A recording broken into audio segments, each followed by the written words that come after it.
Hi guys, welcome to the channel. Today we're gonna do something different and we're gonna actually go over some drum processing, and I'll show you how I go about mixing my drums.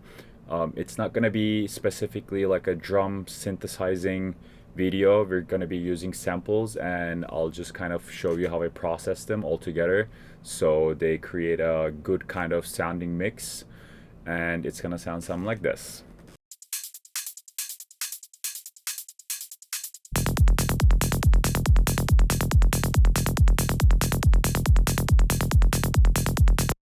Okay, so I hope that gave you a good idea of like what the drums will sound like, and basically what I'm going to be doing in this video is to go over all these drum elements within main rhythms group. So you can see there's maybe like 7 of them.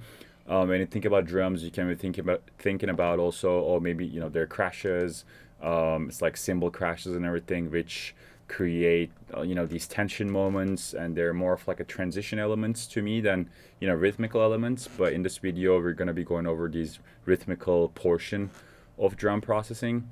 And I think for that reason, I just want to get started with my open hi-hat one over here. So what I try to do with all my drums is basically I try to put them on a sampler, just because if I want to change them around, I don't have to go over and kind of loop each audio channel one by one. Or alternatively, what you can do is to kind of load them up in this scene panel on Bitwig, or I think Ableton has it too. You can do that, and you can try to kind of fire them through these channels over here. For the purposes of production, I just find this easier to kind of drop the samples here and then you work them that way. Let's just hear how this sounds.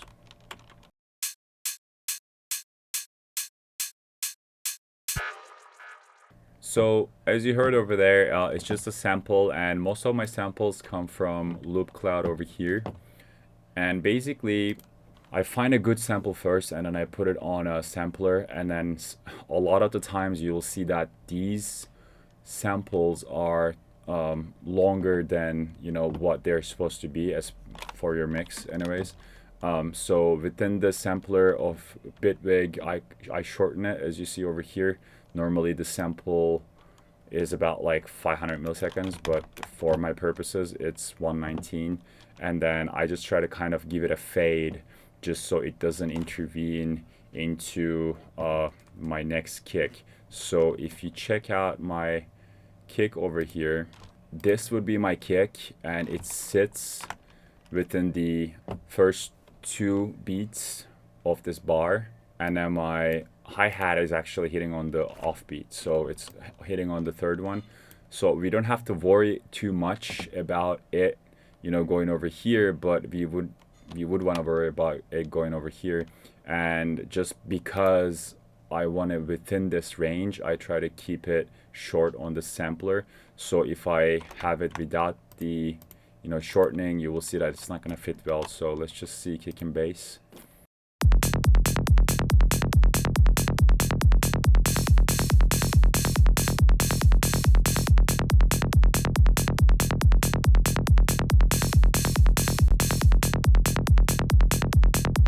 So that's the first thing. And then within the sampler of Bitwig, you can actually apply effects. So everything that you kind of do over here can be contained within the sampler. What I did to the sampler is to play with the transient of my open hi-hat, and then so as you can see here, I basically lowered its attack so you don't get that transient to kind of clicky at the beginning. So it's more of like a smooth kind of curve when it first hits, just because I have my kick that's kind of ripping through with that transient. I don't want my drums also to have those like clicks on the offbeats.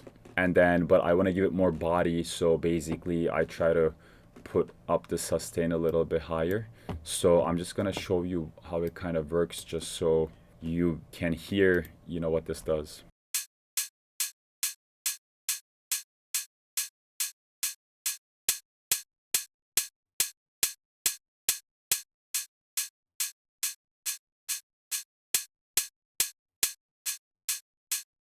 I hope that the transient designer gave you an idea of like how much of the click it takes away from the sample itself.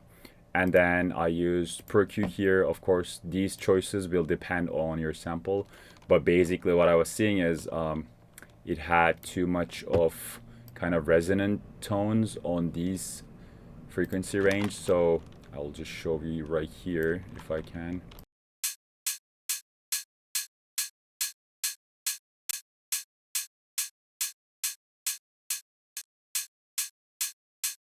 All right, so as you can see over there, we had resonant peaks on these two frequency ranges. So I just try to give them some sort of like dynamic EQing. So whenever I get those kind of peaks, I can just kind of tame them down, just so I can actually gain some extra headroom in my mix too, in order to boost it up even further. So I reduce the peak and I can actually use my compressor, let's say, in a more efficient way if I'm able to do that. Going forward with the compressor is the third thing that I have here within the sampler itself. So this is FabFilter Pro MB, and what I'm trying to do here is to apply upward compression. What that means is I'll show you here on the oscilloscope. So I'm going to play the sound.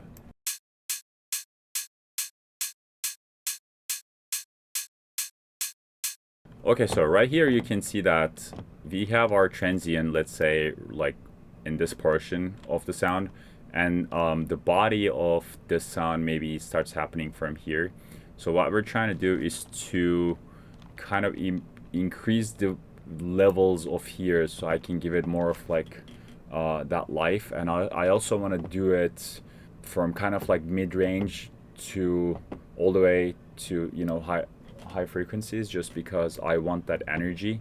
And so what we're trying to do here is to apply that upward compression. That means that everything that is below minus 13 dB is going to get actually pushed up a bit. And by doing that, we're kind of gaining that body in the sound without actually raising the peaks. We are kind of increasing the RMS levels rather than just the peak levels, basically, if that makes sense. So here is without all of the effects.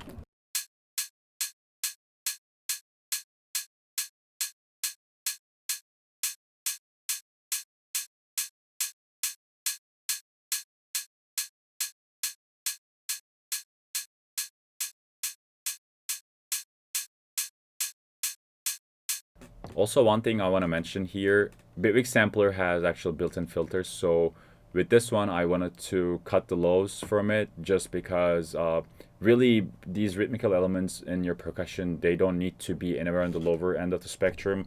They're mostly going to go in the higher end. They're going to give you that energy, so you don't need anything of these to be on the lower side. So I'm cutting it just over 1,000 hertz, and you can see, you know, these different options that Bitwig Sampler has as far as filters go. So, you know, you would have a low pass filter, and then maybe like a harsh low pass filter, band pass, again more resonant band pass, and then I use this high pass filter for this sample. All right, so I hope that made sense for you guys. Please let me know if you have any questions. I am trying to do my best to explain these things. I hope to, you know, improve it going forward, and hopefully this is kind of going to help you in some shape or form. But the second thing that I want to talk about is another open hi-hat, but this one is actually a lot shorter than our first one. So if I go to the sampler here and you look at the time of this sample here, it's going to play for 119 milliseconds, whereas this second hi-hat is going to be almost like half of it.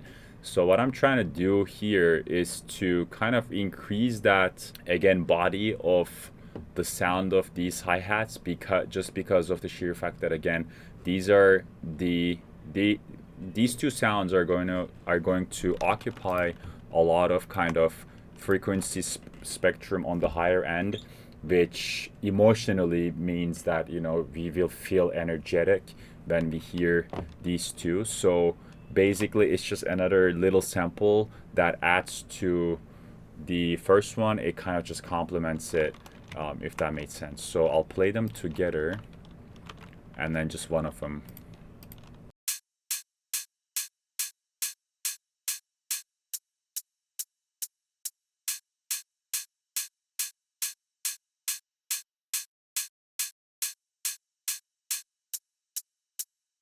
So for this one, I don't really have a lot of processing going on, just because it's not that important in terms of, if I wanted to prioritize, how important these two were, I would definitely prioritize the first one. The second one is more of like, just to give it a bit of a more punch, especially at the beginning. And you can see that if I put a, let's say, I put it on Megascope here, and I'm just gonna play this one again.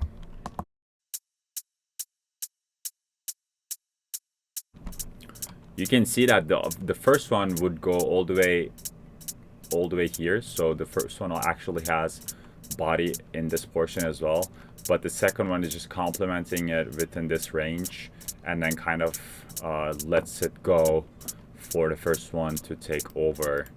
And that's what it does. Again, that thing I mentioned for the first one applies here. You don't actually need any kind of low end for these samples, so I actually use like a harsher kind of low cut filter for creating room for the low end, and just leave it to kick and bass. All right, so let's go with our close hat, and this is gonna create a lot more clickiness. And with this one, what we are also trying to do is to actually add some randomization. So we're creating that kind of human element in these, rhythmical elements, just because, in this digital world, whatever you do can be like, you can sound something very precise, very robotic, but also, your ear would appreciate to hear if these, rhythmical elements had some sort of like human component to it. And I'm just gonna show you how I created with these close hi-hats. So let me just play it by itself.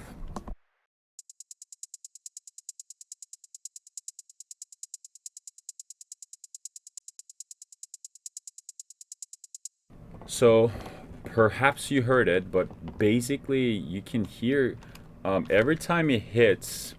By the way, these are all MIDI notes. Of course, with the sampler, everything goes on kind of C3, and then you can see that here too. Everything is on C3, and so yeah, going back to a close hat here, you could have heard that every time the MIDI notes hit, it kind of clicks differently, and that is happening due to the fact that we have a note velocity randomizer within the sampler. Again, in Bitwig sampler, you can have these note effects or sound effects kind of just contained within the sampler. And if I kind of open this up here, you can see that we have a note velocity. It's a Bitwig device, and what we can do here is to apply this like dice thing, which means that I'm adding how much the velocity is gonna be every time these MIDI notes hit. So just with that little kind of randomization turned up, you will see that right here, these values are just gonna be changing every time they're hit. And let's look at that.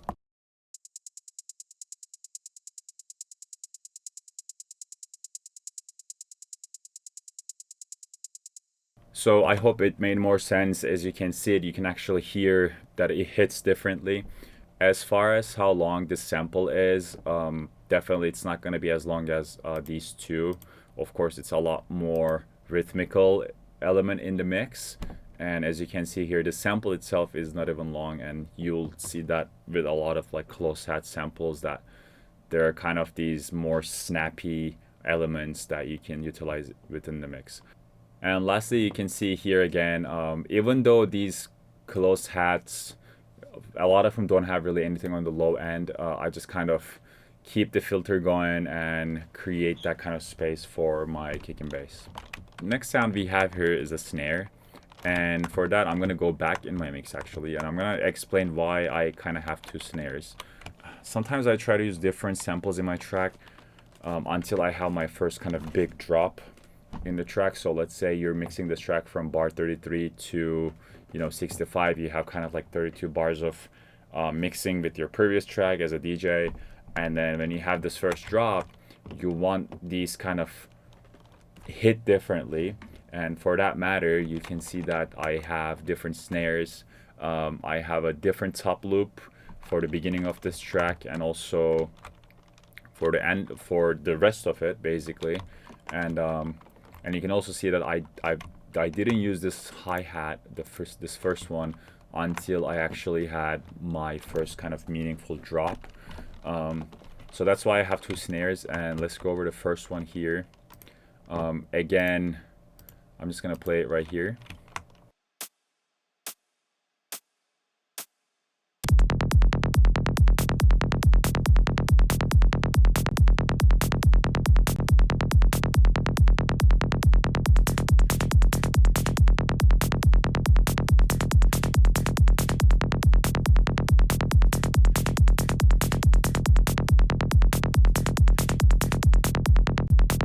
So the snare generally goes on every kind of second beat within your bar. So if you can see here, it goes on the offbeat of every 2 beats, in contrary to your hi-hats where they kind of just go on the offbeat of every beat, if that makes sense. But snare is processed somewhat differently. So let's go over the length of it first. So as you can see over here, again, I don't want my snare to be too long. Because if I have that, it's gonna start bleeding over to my next kick over here, and I don't want that. So what I did was, let's say the snare was about, again, like 400 milliseconds. I just want to make it like really short, and then I gave it like a long kind of fade out. So that's the length of it, and I'll just show you what I have here. Basically, this snare sample that I used, let's say maybe had too much of a transient, so I wanted to use transient shaper, and I think this is okay. So here with this transient shaper, you can see it actually more kind of in a visual way of what transient shapers do. So I'll just kind of do an A and B here just so you guys can hear and see what's going on.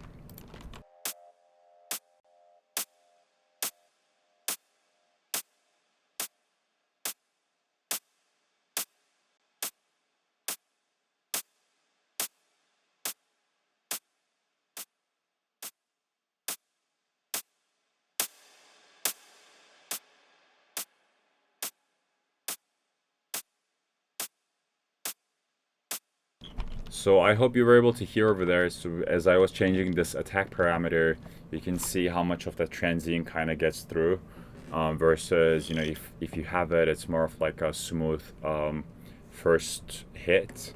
And then as far as sustain goes, again, I don't want this snare to have a lot of body, because again, it of course is going to depend on your sample, but this snare sample has a lot of kind of like white noise body kind of a thing.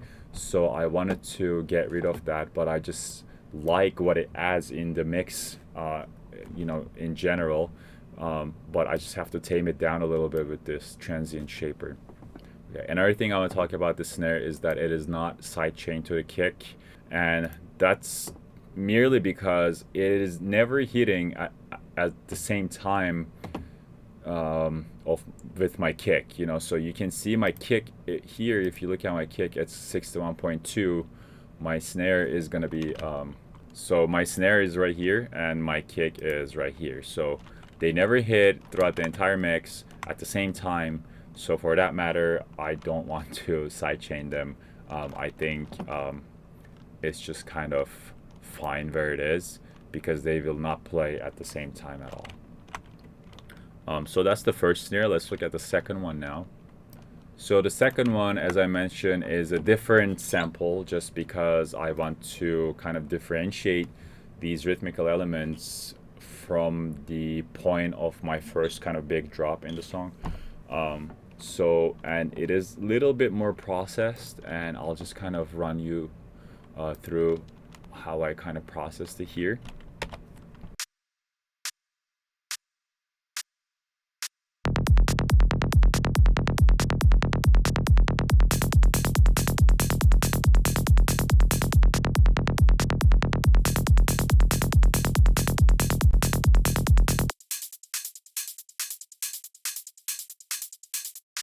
Basically, I want to go over the length of it first. You can see that I shortened it again back to like 47 milliseconds, and then there's a kind of good fade out over here. It was a lot longer initially. It was, let's say, yeah, it was maybe like right here, and then I kind of put it down to half point of however long it was. By the way, I just want to show you guys something real quick. Regarding these lengths, there's a really good website called tuneform.com, and it just gives you a kind of quick calculation of all these kind of tempos that you might use in your mixes. Let's say you're synthesizing a kick to be at 145 bpm, but you don't know how long it should be, but you know that it should be like 1/8, and then you can just kind of type it over here, and you see that, oh, okay, it's 207 milliseconds. So you can do it that way on your kick 2, let's say, or if you use a sample and you're trying to kind of shorten it within the sampler, like I'm doing over here, you can just kind of shorten it to that many milliseconds, depending on this calculation. So it's just really helpful, and it gives you a really good kind of information on like how long you can have all these samples, and how you can kind of mix them all together, because it is a big issue when your snare or any other element in your, let's say, percussion starts spilling over your kick, and then it's just going to create like a whole muddy thing within your mix. So you want to avoid those, and for that you should know like how long your samples should be. And yeah, this website is really helpful. Anyways, going back to how I kind of process this snare again, here I have this transient shaper again. If you look at here, I wanted actually more of the body of the snare rather than having that click again, so I reduced the attack, and then I used I didn't reduce any sustain because I like the body of the snare. I kind of want to have that from this point on within the mix. And all of these things, I'm telling you, of course depend on your personal taste. So I just want to show you how I kind of process all of these elements to my liking, and hopefully as you see these tools and everything, you can kind of go back and try to change your parameters within your mix. But of course, never ever do the same thing as I'm showing you here. It's not going to be the same. These are gonna depend on your samples. Your ears are gonna hear different. It's just basically these processing tools that a lot of people use, but the parameters will always change depending on your taste and depending on your samples. Anyways, and so after that I have two kind of saturators, if that makes sense, just because I want to kind of keep the snare at with a low dynamic range, because I want the snare to bring that energy all the time it hits. As we were mentioning, all these drum elements are there to bring that energy to the high end, and if if they're too dynamic in a way,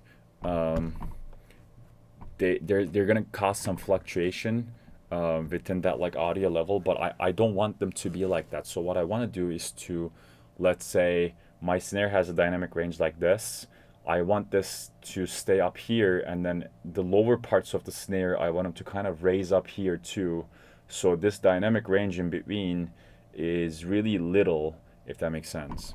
So for that matter, I use saturators or these distortion effects. So you can see here I have two.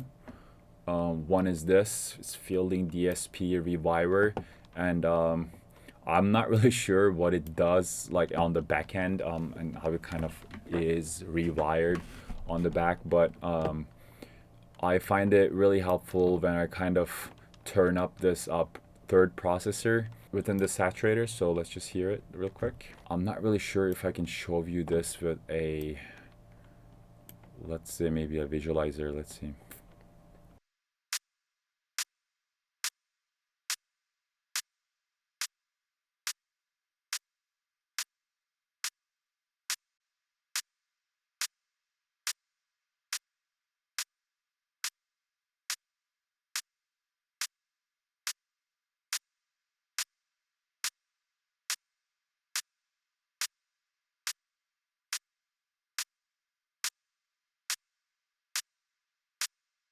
Okay, so I hope you could see over there that, how much it kind of adds to the higher end. And again, it's reducing the dynamic range, but so you're not gaining a lot on the, like, your peak of your sound, but you're actually giving it more body from the lower parts of the sample. So you're kind of gaining this perceived loudness versus the peak loudness going higher up to a point where it starts getting distorted, if that makes sense. Again, another saturator I have over here is Bitwig's regular saturator. And so I'll just again play it with and without so you guys can see how it kind of affects that sample.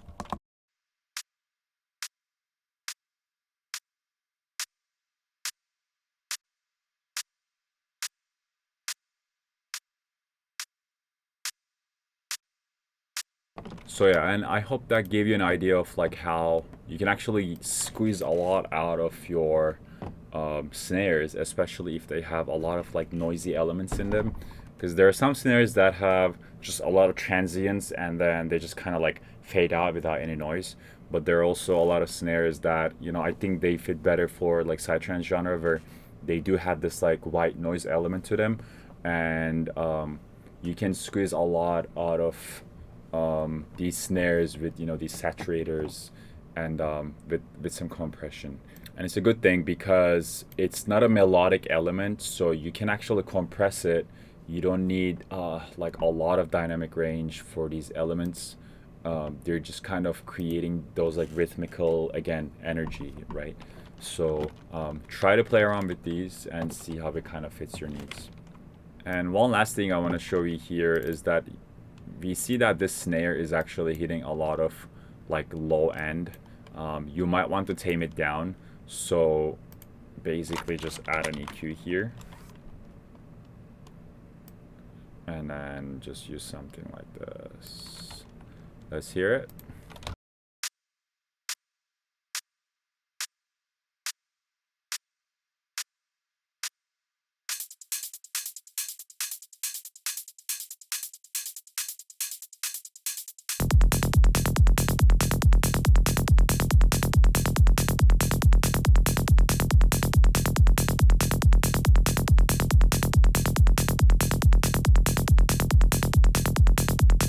Alright, so the next thing I want to talk about is my top rolls, or top loops, however you want to call them.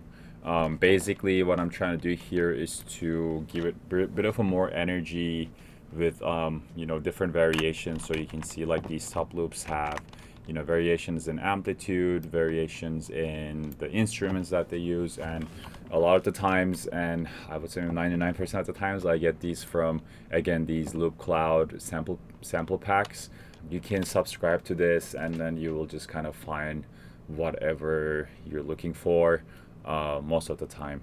Yeah, I don't try to go manually kind of do these just because I want to move forward within my production, because otherwise I'm just going to be spending hours trying to get the right kind of drums to fit together and all that stuff. But yeah, definitely don't be afraid to go over and check these out over here. Anyway, so I'll just show you how I process this. This is one of those things that I actually do side chain to my kick, because you can see that I do have elements that kind of clash or tend to clash with my kick. So for that reason, I just use, first of all, I kind of cut the low end, and these top rolls are not on samplers. They're kind of just these audio files that are already looped, and I just kind of put put them on an audio track rather than a sampler track. But the processing is really similar. What I do is I just cut the lows again because I don't need them. And then for this one, I had to sidechain it to the kick, and I will show you how it works. So for the sidechain, I used Proceed 2 by FabFilter, and every DAW is different when it comes to sidechaining, but on Bitwig you have this like little icon here. If the plugin is sidechainable, you will get this icon, and then I just kind of, you know, select my kick, and then it's already sidechained there, so you will see that it's gonna, you know, when the kick hits, it's gonna create this, you know, gain reduction. I mean, I don't need to hear it. I think I can just ghost it out. Let's see.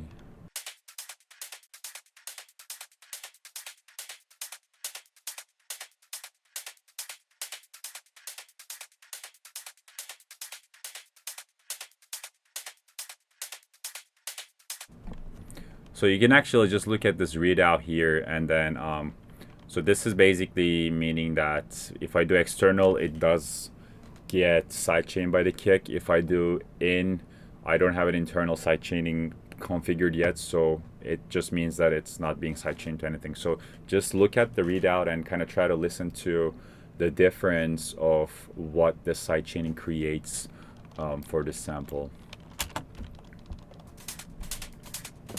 So now it's sidechained, and you can see that, you know, it's getting the gain reduction quite a lot.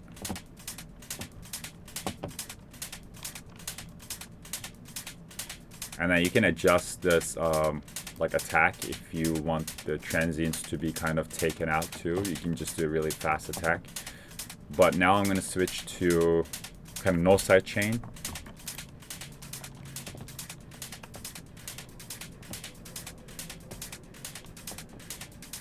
So now it's just kind of doing its own compression by just looking at this threshold and a ratio and then all these other parameters here without getting affected by the kick.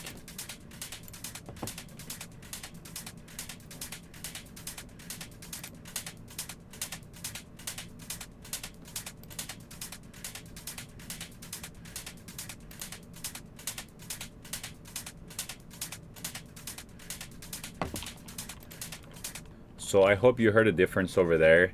And I think one thing I realized was that as I was kind of listening to it more closely, I realized that there was some clicking at the end of each kind of, you know, 1/4, like each beat. And I used LFO tool in order to kind of tame those down just so I can avoid that clicking. This is something, I don't know if it's going to be audible for you guys. I would suggest you kind of listen to these looped samples just because you never know, maybe it's your processor, maybe it's the sample itself, but whenever you loop these, there's sometimes, you know, not the greatest kind of transitions when they're looped. So you can see here, you know, maybe like there's a little bit of this here. So I'm just kind of trying to tame it down so I don't get like awkward clicks when it comes to these areas. I hope that made sense. So that's the top roll, top loop, top roll, however you want to call it. That's the first one. Second one is going to be pretty similar actually. Again, I just wanted to use a different one just because of the fact that you know, I want to create different kind of energy from this point on in the track. And I'm just going to show you one thing here. So I compressed this within itself. So you'll see that there's two compressors over here. Because I wanted to compress the sound, that like the sample itself, and then I wanted to actually sidechain it to the kick. And then one thing I want to try over here was to actually pan it around. So I used PanMan for that, but then I realized it's probably not the best option for, let's say, this sample. If your sample is just like going around with the same instruments, I don't know, you can try it out, but I tried a PanMan here, and what I didn't like was every time like these impactful instruments were hitting, they were going on the right side on the stereo spectrum. So I kind of just am bypassing it right now. But what you can do is to actually, let's say, duplicate this channel, and then you can kind of pan it to, you know, left and right. So if I do -20 maybe for this one, and then -20 for this other one, sorry, regular 20, so there you go, left and right. You can do that, and then you can probably just gain stage it after, just because you have two of it now. And then but you're still trying to create that stereo feeling. And this is a controversial thing, I would say. You know, a lot of the producers prefer their percussion elements to be right in the center of the mix. A lot of others try to create some sort of like stereo feeling to their percussions. It's all kind of, you know, it all kind of depends on taste, of course.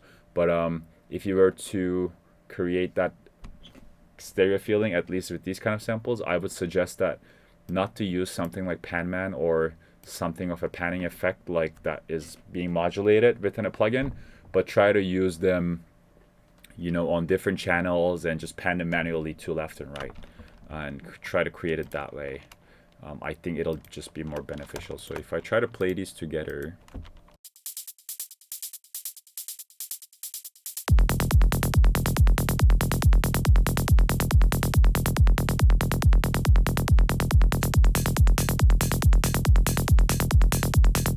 so one last thing I want to mention with all these elements, that some of them they have send effects. So if you look at over here, at the end of my kind of project, I have, you know, different effects that I set up. Let's say this is a reverb by Black Hole.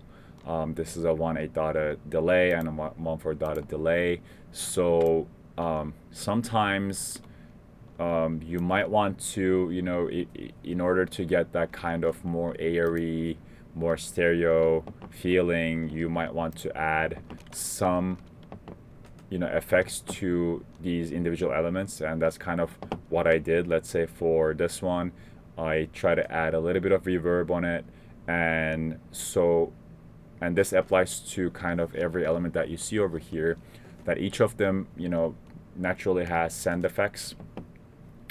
And if need be, or if if you feel that it's going to help you, you can actually use those send effects from these channels. So let's say this closed hat, I used more kind of reverb. For the snares, I use less. For the second snare, I use even more less, even more or less. And you can see here kind of how I went about my business for all these different ones. Again, these are gonna go to, you know, your taste, but I guess I can safely suggest that don't try to delay your percussive elements. That would not create a good mix as a whole. But yeah, you can definitely try with, let's say sending some of these to your reverb channel, and then try to kind of create that stereo feeling with them. But yeah, now let's go into the main rhythms, and I'll just show you how I process them all together as a unit. So all these different elements are going to this main rhythms group channel, and this is, you know, it looks like a folder, but it's actually an audio bus channel too. So what I try to do is to, you know, create, kind of try to glue them even more together. So this one, again, will depend on your taste, but I'll just kind of show you what I try to do here. So first of all, as I mentioned with like one of my top loops, it's the same kind of approach where I just kind of go in and try to compress the entire channel within itself. So it's just a compressor that applies to, you know, all these elements when they play together, and then it's just responding to the threshold, you know, parameters over here, and trying to kind of get that energy higher, meanwhile reducing that dynamic range, and it sounds something like this.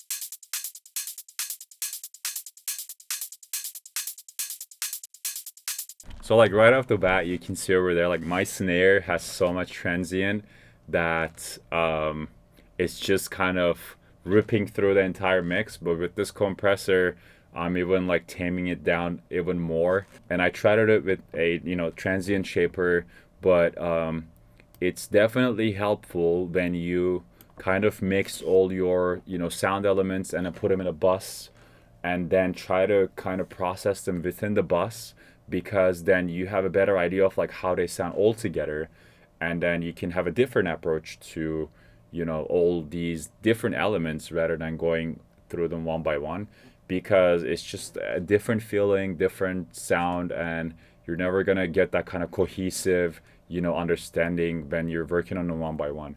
So it definitely helps to put these in a bus and then try to again process them in order to make them a lot more cohesive within the mix. Again, compression is one thing, and the second thing is something similar to compression, and that's a limiter. But this limiter is different than these fat filter limiters or products in general, where you don't have a lot of kind of visual feedback in real time. But I found that this enhanced curve on this Oxford limiter is just doing wonders. Like it brings that like higher end even more together. So let's just kind of A/B it right now.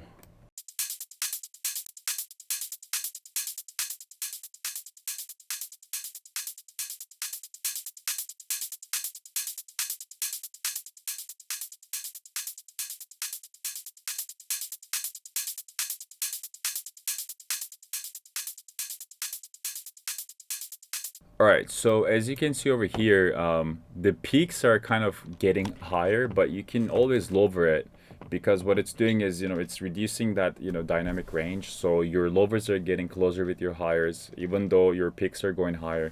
But you have less dynamic range in your, in this bus, but more sustained energy, if that makes sense. So in other words, if something has not a lot of dynamic range, it means that its kind of feeling is going to be more sustained. So that's what we're going for here.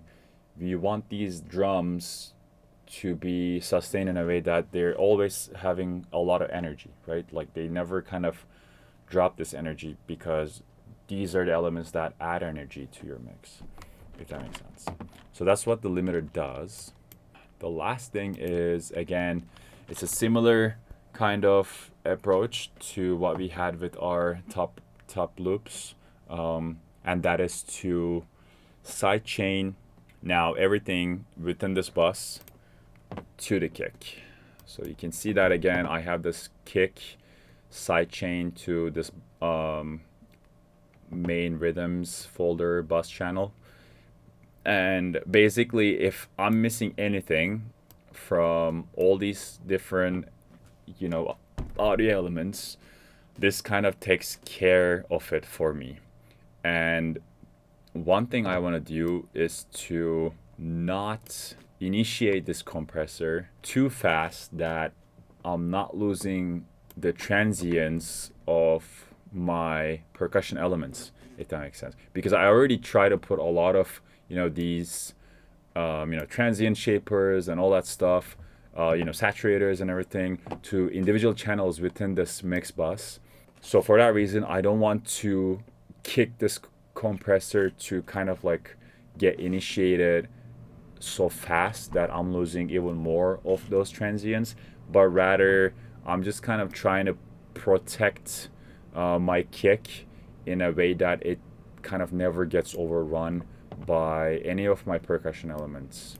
And I'll just kind of A/B it again so you guys can understand what's going on.